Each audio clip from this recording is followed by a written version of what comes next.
Praise the lord. ఈ దినము దేవునికి వాగ్దానము నీకోసం. యెహోషువ గ్రంథము 3వ అధ్యాయము 7వ వచనం. నేడు వారి కన్నుల ఎదుట నిన్ను గొప్ప చెయ్య మొదలు పెట్టెదను.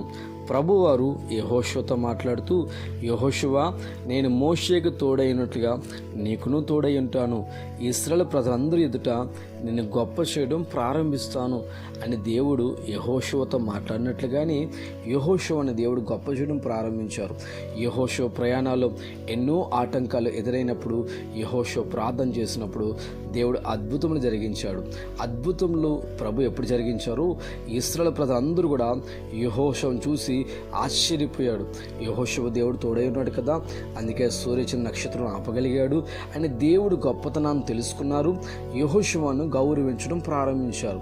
ఈ రోజున దేవుని ప్రజలారా, నీవున్నటువంటి స్థలంలో కానీ, నీ కుటుంబంలో కానీ, నీ బంధువులు ఎదుట కానీ నీ స్థితి ఇంతే అని ఎంతమంది అనుకుంటున్నారు?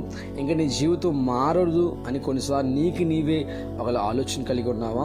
దేవుని వాక్యం చెప్తున్నమాట, వారి కన్నుల ఎదుట ఎంతమంది నిన్ను చిన్నచూపు చూస్తున్నారో, ఎంతమంది అయితే నువ్వు ఏమీ చేయలేవు అనుకున్నారో వారందరి ఎదుట దేవుడు నేను గొప్ప చేయబోతున్నాడు. ఉన్నతమైన స్థితిలో నేను దేవుడు ఉంచబోతున్నాడు. ప్రస్తుతం నీ స్థితి కొద్దిగా ఉండొచ్చు, తుదకు మహా అభివృద్ధిలోకి దేవుడు నేను తీసుకొని వెళ్ళబోతున్నాడు. అయితే నీ జీవితం, నీ పరిస్థితి, నీ సమస్య, నీ కష్టము ప్రతిదీ దేవుడి చేతికి అప్పగించు.